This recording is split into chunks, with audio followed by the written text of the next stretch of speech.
আসসালামু আলাইকুম ভিউয়ার্স।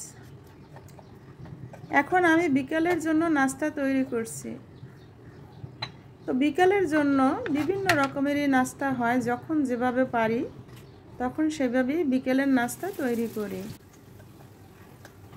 তো আজকের নাস্তাটা একটু ভিন্ন রকম হচ্ছে, কারণ আমার মেয়ে বুটের ডাল রান্না করেছে, তাই আমি ভাবলাম তো কিছু লুচি বানিয়ে দেই, কারণ বুটের ডাল দিয়ে লুচি খেতে খুব স্বাদ বা মজা হয়। ওরাও খুব পছন্দ করে লুচি এবং বুটের ডাল, তাই ওদের জন্য কিছু লুচি বানিয়ে দিলাম। তো দেখুন কিভাবে আমি লুচিগুলো বানাচ্ছি।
আমি ময়দা আগেই ময়ান করে রেখেছিলাম। ময়দাটা আগে ময়ান করে রাখলে ভালো হয়, কারণ লুচিগুলো খুব সুন্দর করে ফুলে এবং খেতেও স্বাদ হয়। লুচি এবং বুটের ডাল যারা খেয়েছেন তারা অবশ্যই জানেন এটার স্বাদ, আর যারা না খেয়েছেন তারা একবার বানিয়ে খেয়ে দেখবেন। আসলেই লুচি এবং বুটের ডাল রান্না খুবই স্বাদ, খেতে খুবই মজা।